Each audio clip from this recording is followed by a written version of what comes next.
नमस्कार, स्वागत है आपका बड़ी खबर में और मैं हूं आपके साथ सुरभि राजपूत। इस बुलेटिन में हम बात करेंगे दिन की 4 बड़ी खबरों के बारे में, जिसमें पहली बड़ी खबर रोहतक से है, जहां महर्षि दयानंद यूनिवर्सिटी में महर्षि दयानंद सरस्वती जयंती पर कार्यक्रम का आयोजन किया गया, जिसमें सीएम मनोहर लाल ने शिरकत की है। तो वहीं दूसरी बड़ी खबर आपको बता दें, यहां कांग्रेस की अंतर्कलह से जुड़ी हुई है, जहां सोमवार को कांग्रेस विधायक दल की बैठक में कांग्रेस की गुटबाजी देखने को मिली है। तीसरी बड़ी खबर सोनीपत से, गोहाना में एक व्यापारी से 1 करोड़ की रंगदारी की मांग की गई। चौथी बड़ी खबर झज्जर से, दिल्ली में लिव इन रिलेशन में रह रहे प्रेमी साहिल गहलोत ने अपनी गर्लफ्रेंड निक्की यादव की गला घोंटकर निर्मम हत्या कर दी। दिन की 4 बड़ी खबर आपकी टीवी स्क्रीन पर। पहली बड़ी खबर में आपको बता दें कि यहां सीएम मनोहर लाल ने शिरकत की है। रोहतक की एमडीयू में महर्षि दयानंद सरस्वती की जयंती पर कार्यक्रम का आयोजन किया गया, जिसमें सीएम मनोहर लाल ने शिरकत की है। साथ ही लाइब्रेरी के विस्तारीकरण प्रोजेक्ट के उद्घाटन के समेत दूसरे विकास कार्यों की भी आधारशिला रखी गई है। दूसरी बड़ी खबर, क्योंकि जिस तरीके से कांग्रेस की कल बैठक हुई थी और अब उसमें गुटबाजी की खबर सामने आ रही है, अंतर्कलह की कांग्रेस पार्टी में ये खबर सामने आई है। जो खबरें आ रही है, अगर हम उनकी माने तो कांग्रेस पार्टी के अंदर गुटबाजी चल रही है, अंतर्कलह चल रहा है। तीसरी बड़ी खबर, गोल्डी बराड के नाम से 1 करोड़ की रंगदारी की मांग की गई। एक व्यापारी के पास विदेशी नंबर से व्हाट्सएप कॉल आया और इस कॉल में 1 करोड़ की रंगदारी मांगी गई है। साथ ही बता दें कि यह भी कहा गया है कि अगर उसे रंगदारी नहीं मिली तो वो जान से मार देगा, जान से मारने की धमकी भी दी गई। चौथी बड़ी खबर, एक बार फिर से श्रद्धा जैसा ही हत्याकांड इसे कहा जा सकता है, क्योंकि लिव इन में 2 प्रेमी जोड़े रह रहे थे, निर्मम हत्या कर दी गई है। ये पूरा मामला हालांकि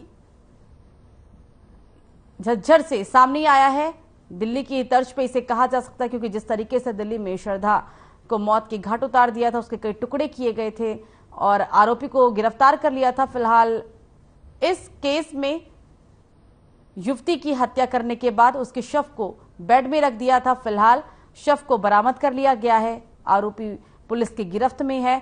दिन की 4 बड़ी खबर आपकी टीवी स्क्रीन पर।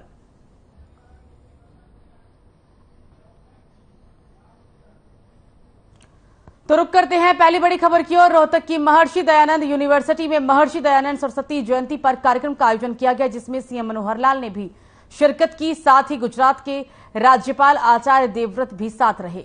सीएम ने विवेकानंद लाइब्रेरी के विस्तारीकरण प्रोजेक्ट का उद्घाटन किया है।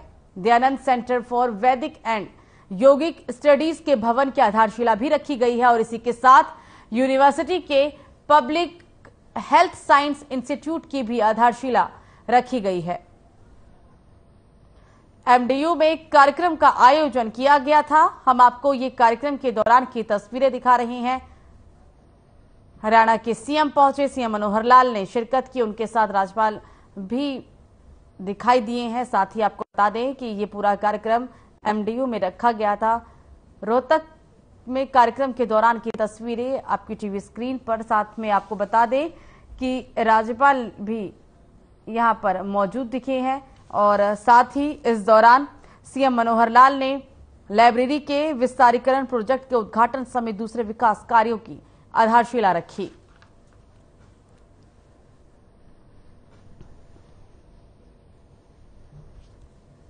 एमडीयू में ये कार्यक्रम का आयोजन हुआ था और हम आपको तस्वीरें कार्यक्रम के दौरान की दिखा रहे हैं।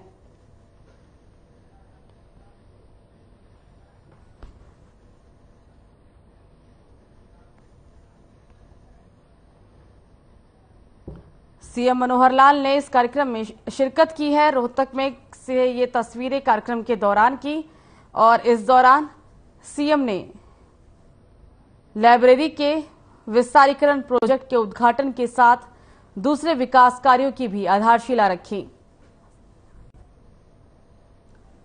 रोहतक की एमडीयू में महर्षि दयानंद सरस्वती की जयंती पर कार्यक्रम का आयोजन किया गया था। बता दें कि सीएम मनोहर लाल ने इस कार्यक्रम में शिरकत की।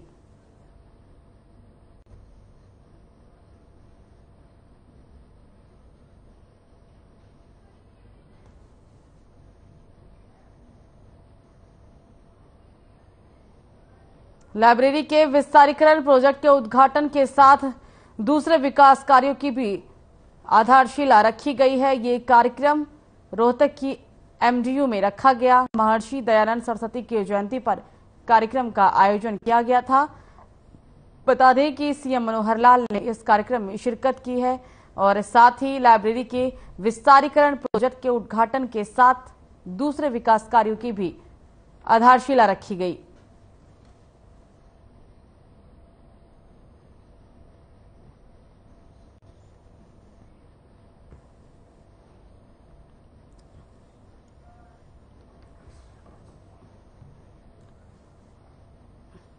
तो रुक करते अब दूसरी बड़ी खबर की ओर। हरियाणा विधानसभा के बजट सत्र की तैयारियों के लिए बीते सोमवार को कांग्रेस विधायक दल की बैठक हुई, जहां चंडीगढ़ पहुंचने से पहले पूर्व मुख्यमंत्री भूपेंद्र सिंह हुड्डा की तबीयत भी अचानक खराब हो गई, जिसके कारण उन्हें इलाज के लिए तुरंत दिल्ली ले जाया गया।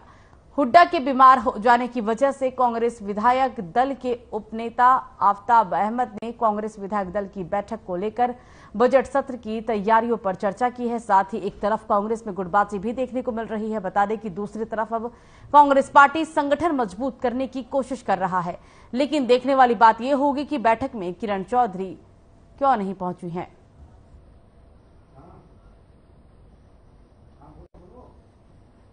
तो कांग्रेस में गुटबाजी की खबर सामने आई है। बताया जा रहा है कि किरण चौधरी को बैठक का आमंत्रण नहीं दिया गया था। क्या वजह थी उनके नहीं पहुंचने की, अभी कुछ कहा नहीं जा सकता, लेकिन जो खबरें सामने आ रही है उसके मुताबिक अब कांग्रेस पार्टी में अंतर्कलह, गुटबाजी हो रही है और बैठक का जो कल आयोजन किया गया था उसमें किरण चौधरी नदारद रही है। और अब ये भी खबर सामने आ रही है कि लगातार कांग्रेस पार्टी को मजबूत करने की कवायद तेज कर रहा है, कोशिश भी लगातार की जा रही है। लेकिन ऐसे में कल किरण चौधरी का नहीं पहुंचना कहीं ना कहीं कई बड़े सवाल खड़ा करता है।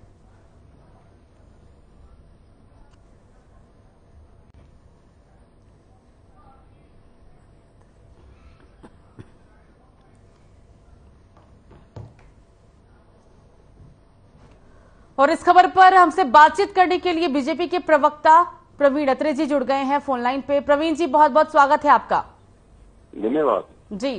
प्रवीण जी, ऐसी खबर सामने आ रही है कि कांग्रेस के बीच अंतर्कलह है कहीं ना कहीं, क्योंकि जिस तरीके से देखा जा रहा है कि कांग्रेस की तरफ से राहुल गांधी ने जो भारत जोड़ो यात्रा की शुरुआत की थी, अब हाथ से हाथ जोड़ो यात्रा भी कर रही हैं, लेकिन ऐसे में जो गुटबाजी की खबर सामने आ रही है, क्या कहना चाहेंगे इसको लेकर? नहीं, देखिए ऐसा है, जो भारत जोड़ो यात्रा राहुल गांधी ने निकाली थी उसके बाद कांग्रेस ने एक प्रोग्राम घोषित किया था हाथ से हाथ जोड़ो का। लेकिन हरियाणा के अंदर कांग्रेस 26 तारीख जो तिथि कांग्रेस ने घोषित की थी उस तिथि पे अपना प्रोग्राम शुरू नहीं कर सकी, नंबर 1। नंबर 2, वो प्रोग्राम पूरे हरियाणा में कांग्रेस कर ही नहीं पाई। और वजह केवल एक है कि कांग्रेस के पास ना तो कार्यकर्ता है ना संगठन, और गुटबाजी इस कदर है कि पिछले 9 साल से कांग्रेस अपना संगठन नहीं खड़ा कर पाई। विधायक दल की बैठक होती है कांग्रेस की, लेकिन वो बन के रह जाती है भूपेंद्र सिंह हुड्डा समर्थक विधायक दल की बैठक, क्योंकि जो आपके साथ नहीं है उनको आप बुलाते नहीं है या वो उस बैठक में आते नहीं है। तो कांग्रेस की इस तरह की सिर्फ टोवल है, जो कांग्रेस की गुटबाजी है, हम लगातार देख रहे हैं। और इसका एक कारण भी है, जब कोई राजनीतिक दल अपना अस्तित्व खोने लगता है, जनता जब किसी राजनीतिक दल को नकारने लगती है, तो स्वाभाविक है कि इस तरह के हालात उस दल में पैदा होते हैं जो आज कांग्रेस के अंदर। जी प्रवीण जी, आपको मेरी आवाज आ रही है? प्रवीण जी, आपको मेरी आवाज आ रही है? मुझे आपकी आवाज आ रही है, क्या आपको मेरी आवाज मिल रही है? बिल्कुल बिल्कुल, मैं सुन पा रही हूँ, अपनी बात को पूरा करिए, बोलिए। तो मैं ये कह रहा था कि कांग्रेस के जो हालात इस वक्त हरियाणा प्रदेश में बने हुए हैं, हालांकि हरियाणा प्रदेश क्या कहें, अगर देखेंगे तो राष्ट्रीय स्तर पे कांग्रेस के इसी तरह के हालात है। जिस तरह से कांग्रेस के नेता लगातार कांग्रेस को छोड़ के दूसरे दलों में शामिल हो रहे हैं, उससे पता लगता है कि इसी गुटबाजी की वजह से कांग्रेस अपना राजनीतिक अस्तित्व पूरी तरह से खो चुकी है। हरियाणा के अंदर विधायक दल की बैठक बुलाती कांग्रेस है, लेकिन बन के रह जाती है भूपेंद्र सिंह हुड्डा समर्थक विधायक दल की बैठक। किरण जी के बारे में अभी आप अपने पैकेज के अंदर बात कर रही थी। बिल्कुल। और जिस तरह के हालात कांग्रेस के हैं, हाथ से हाथ जोड़ो यात्रा जिसको आज तक चला नहीं पाए, कामयाब नहीं कर पाए, पूरे हरियाणा में वो प्रोग्राम ही नहीं कर पाए, उससे पता लगता है कि कांग्रेस के इस वक्त के हालात क्या है। ठीक है प्रवीण जी, आप हमारे साथ बने रहिए और इस पर हमसे बातचीत करने के लिए कांग्रेस के प्रवक्ता भी बजरंग दास गर्ग जी जुड़ गए हैं फोन लाइन पे। बजरंग दास जी, बहुत बहुत स्वागत है आपका। थैंक यू मैडम जी। जी बजरंग दास जी, कल जो बैठक हुई, गुटबाजी की खबर है, किरण चौधरी की उपस्थिति नहीं, कहीं ना कहीं बहुत से सवाल खड़े कर रहा है, क्या कहना चाहेंगे?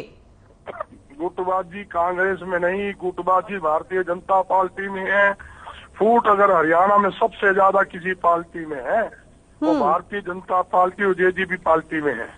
अनिल विज कुछ कहता है, मनोहर लाल खट्टर कुछ कहता है, अरविंद शर्मा कहता है अभी मुख्यमंत्री मनोहर लाल खट्टर नहीं होना चाहिए, ब्राह्मण होना चाहिए। अरविंद अपने राविंदरजीत क्या कहता है, अभी मुख्यमंत्री मुझे बनाया जाना चाहिए, खट्टर मैंने सरकार बनाई है, मेरा इलाका है, मेरा एरिया है, मेरे एरिया से ज्यादा लोग जीत के आए हैं। इनके लोग तो खुद इस मुख्यमंत्री पर सरकार में भ्रष्टाचार के आरोप लगा रहे हैं।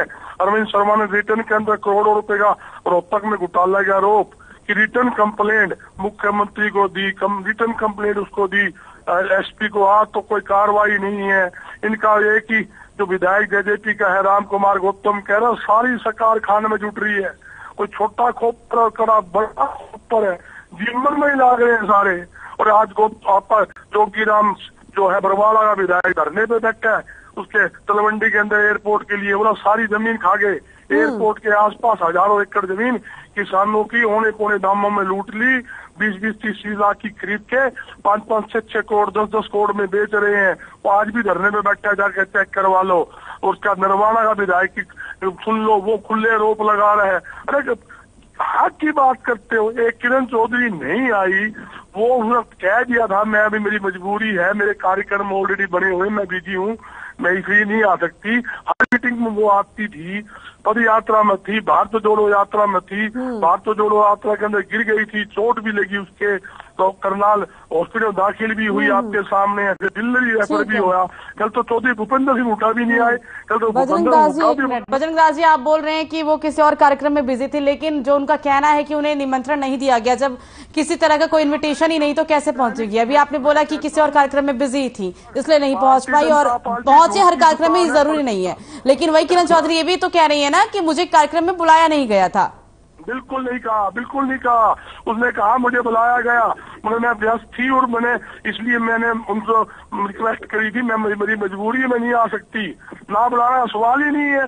टोटल विधायकों को फोन किए, उस 30 के 30 विधायक आए थे, 25 विधायक आए थे, हमारे 5 विधायक नहीं आए। तो भूपेंद्र सिंह का बीमार हो गए, बीपी हाई हो गया, उसको थोड़ा सा तकलीफ होगी, उनको वेदांता जाना पड़ गया। चलिए, उनका तो समाचार है कि ठीक है, वो अभी हॉस्पिटलाइज्ड है, बीमार हैं, इलाज चल रहा है, लेकिन अभी आप बोल रहे हैं कि बुलाया गया था, व्यस्त ही नहीं आ पाए, लेकिन एक तरफ ये कहना है कि बुलाया ही नहीं गया तो फिर कैसे आए? बिल्कुल 100% बुलाया गया था, और 100% हमेशा बुलाते हैं, ये हो नहीं सकता। सीएलपी नेता चौधरी भूपेंद्र सिंह हुड्डा सबको साथ लेकर चलते हैं, और उन्होंने खुद फोन किया था, उदय भान जी ने भी फोन किया था, और ये प्रोटोकॉल की बात है, हर एक को बुलाया जाता है। कई बार मजबूरियां हो जाती है, काम हो जाती है, मुझे कई बार बुलाते हैं, मैं नहीं जा पाता। पीछे हमारी मीटिंग चंडीगढ़ में हुई, मैं नहीं जा पाया, दिल्ली मीटिंगों में मैं नहीं जा पाया। ये जरूरी थोड़ी है कि 100 के 100% वहां पहुंचेंगे। इनके लोग कितने पूछते हैं, मैं इनसे पूछना चाहता हूँ, जब इनके लोग हमें जब मीटिंग करते हैं, सारे मंत्री, सारे विधायक, सारे एमपी आते हैं क्या? देखिए, वो मीटिंग ठीक है, आपके आरोप ठीक है, आपने आरोप लगाया, वो आपका कहना था, लेकिन यहाँ पर संगठन मजबूत करने की जरूरत बीजेपी को नहीं है, क्योंकि सत्ता से आप लोग दूर हैं। सत्ता में कौन है? आप लोग तो नहीं है, बीजेपी वाले हैं, चाहे अलायंस में ही हो, पर हैं। तो यहाँ संगठन मजबूत करने की जरूरत आप लोगों को है, आपकी गतिविधियों पर, तमाम तरह की चीजों पे नजर रहती है। यहाँ बीजेपी के लिए उन्हें मजबूत करना है पार्टी को, तभी सरकार बनेगी, ऐसा कुछ नहीं है। मैं को सरकार हमारी बनेगी और खूब मजबूत है। चौधरी भूपेंद्र सिंह हुड्डा ने मीटिंग करी दिल्ली के अंदर, 4 सांसद भारतीय जनता पार्टी का, इनको रोक लो ने, उन्होंने खाना दिया, 4 सांसद आए, वो कह रहे वो कांग्रेस में ज्वाइन हो गए, वो भारतीय जनता पार्टी के सांसद है, वो उनको बुला लिया, वो आ गए, इसका मतलब वो कांग्रेस के थोड़ी हो गए। दुनिया भर के भारतीय जनता पार्टी के नेताओं से हमारे संपर्क है, दुख सुख में मैं भी जाता हूँ, वो भी हमारे आते हैं, इनेलो वाले भी जाते हैं, हम भी जाते हैं, जेजेपी। देखो, ये पारिवारिक संबंध होता है। कोई राजनीतिक जो ना। बजरंग दास जी, समय थोड़ा कम है, हम इसे कभी और आगे कंटिन्यू करेंगे। फिलहाल आप दोनों ही मेहमान हमारे साथ जुड़े, इसके लिए बहुत बहुत शुक्रिया। रुक करते हैं तीसरी बड़ी खबर की ओर। सोनीपत के गोहाना में एक व्यापारी से 1 करोड़ की रंगदारी की मांग की गई। बताया जा रहा है कि विदेशी नंबर से व्हाट्सएप पर फिरौती की मांग की गई और फिरौती नहीं दिए जाने पर जान से मारने की धमकी भी दी गई। फिरौती मांगने वाले ने खुद को गोल्डी बराड़ का आदमी बताया। साथ ही बता दें आपको कि गोल्डी बराड़ पंजाबी सिंगर सिद्धू मूसेवाले की हत्या का मास्टरमाइंड भी है। फिरौती की मांग को लेकर गोहाना सिटी थाने में शिकायत दर्ज कराई गई है, साथ ही साथ जिसके बाद पुलिस ने मामला दर्ज कर लिया है और आगे की जांच पड़ताल भी पुलिस कर रही है।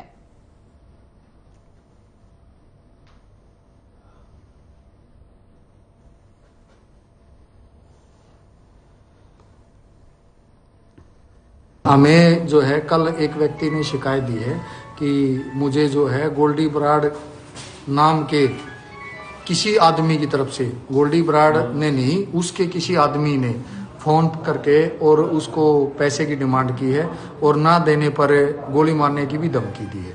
जिस संबंध में मामले की गंभीरता को देखते हुए हमने मुकदमा दर्ज कर लिया गया है और जिसकी तफ्तीश जो है गहनता से की जा रही है। सर, ये क्या काम करते हैं जिन पर धमकी मिली है? ये वाटर सप्लाई में ठेकेदारी का काम करते हैं।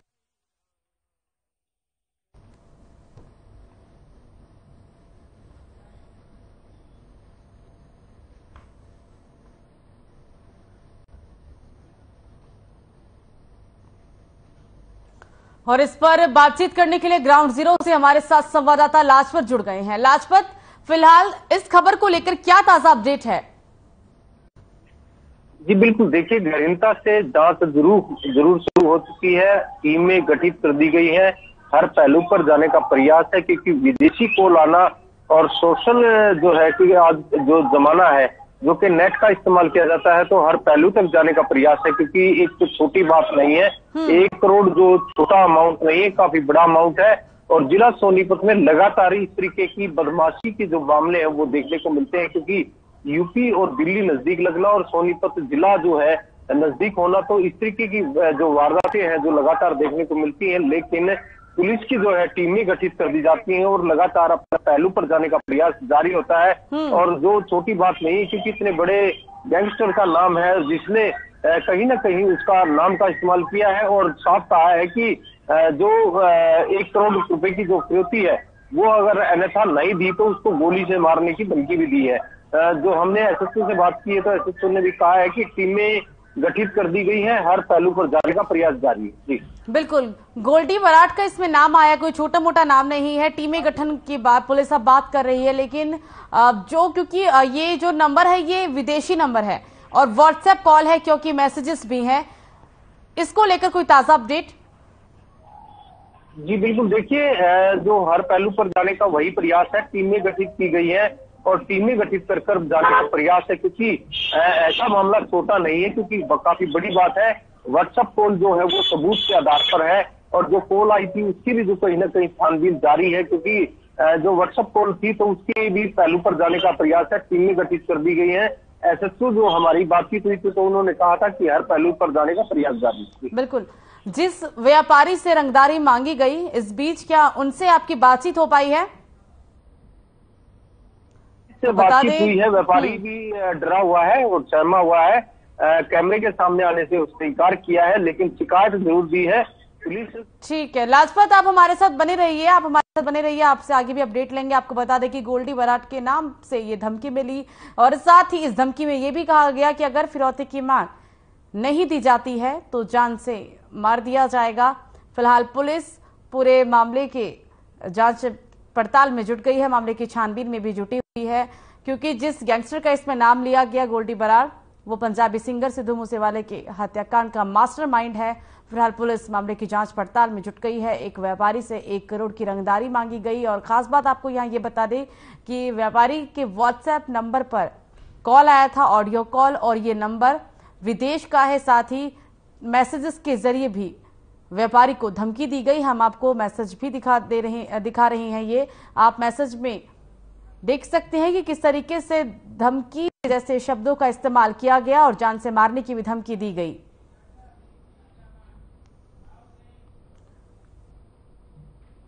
तो रुक करते हैं चौथी बड़ी खबर की ओर। दिल्ली के श्रद्धा हत्याकांड का जख्म एक बार फिर से हरा हो गया है। ताजा मामला दिल्ली का ही है, जहां पर लिव इन रिलेशन में रह रहे प्रेमी साहिल गहलोत ने अपनी गर्लफ्रेंड निक्की यादव की गला घोंटकर निर्मम हत्या कर दी गई और उसका शव कई दिन तक अपने ढाबे के फ्रिज में छुपा रखा है। मृतक निक्की यादव झज्जर जिले के गांव खेड़ी की रहने वाली थी। निक्की की हत्या की जानकारी मिलते ही उसके परिवार और गांव में मातम पसर गया। बता दें कि दिल्ली पुलिस ने निक्की के मारे जाने की सूचना उसके परिजनों को दी। बता दें कि निक्की के पिता ने आरोपी साहिल को सजाए मौत देने की मांग की है। साथ ही साहिल और निक्की यादव के बीच गहरी दोस्ती भी थी, ये भी खबरें सामने आई हैं। लेकिन 10 फरवरी को साहिल की शादी थी। जब निक्की को इस बात का पता चला तो उसने इस शादी का विरोध किया, क्योंकि वो साहिल से शादी करना चाहती थी। लेकिन साहिल के परिवार वाले इसके लिए राजी नहीं थे। साहिल भी अपने परिवार वालों के खिलाफ नहीं जाना चाहता था। उसने 8 या 9 फरवरी को युवती को मिलने के लिए कश्मीरी गेट इलाके में बुलाया था। पुलिस का दावा है कि इस मुलाकात के दौरान दोनों के बीच गर्मागर्मी हुई और इसी में साहिल ने युवती की गला दबाकर निर्मम हत्या कर दी।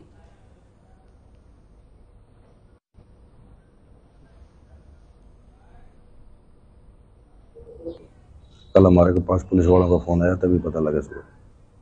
तो अभी दिल्ली जा रहे हैं? दिल्ली जा रहे हैं? हाँ, अभी उनका पोस्टमार्टम होना है, तो उनको लेके आने हैं डेड बॉडी। अब साहिल को गिरफ्तार कर लिया तो न्याय की क्या मांग? न्याय की यही मांग है जी, उसको भी सजाए मौत होनी चाहिए। और इस खबर पर ज्यादा जानकारी के लिए फोन लाइन पे हमारे साथ संवाददाता सुमित जुड़ गए हैं। सुमित, ताजा अपडेट बताएं फिलहाल इस पूरे घटनाक्रम को लेकर।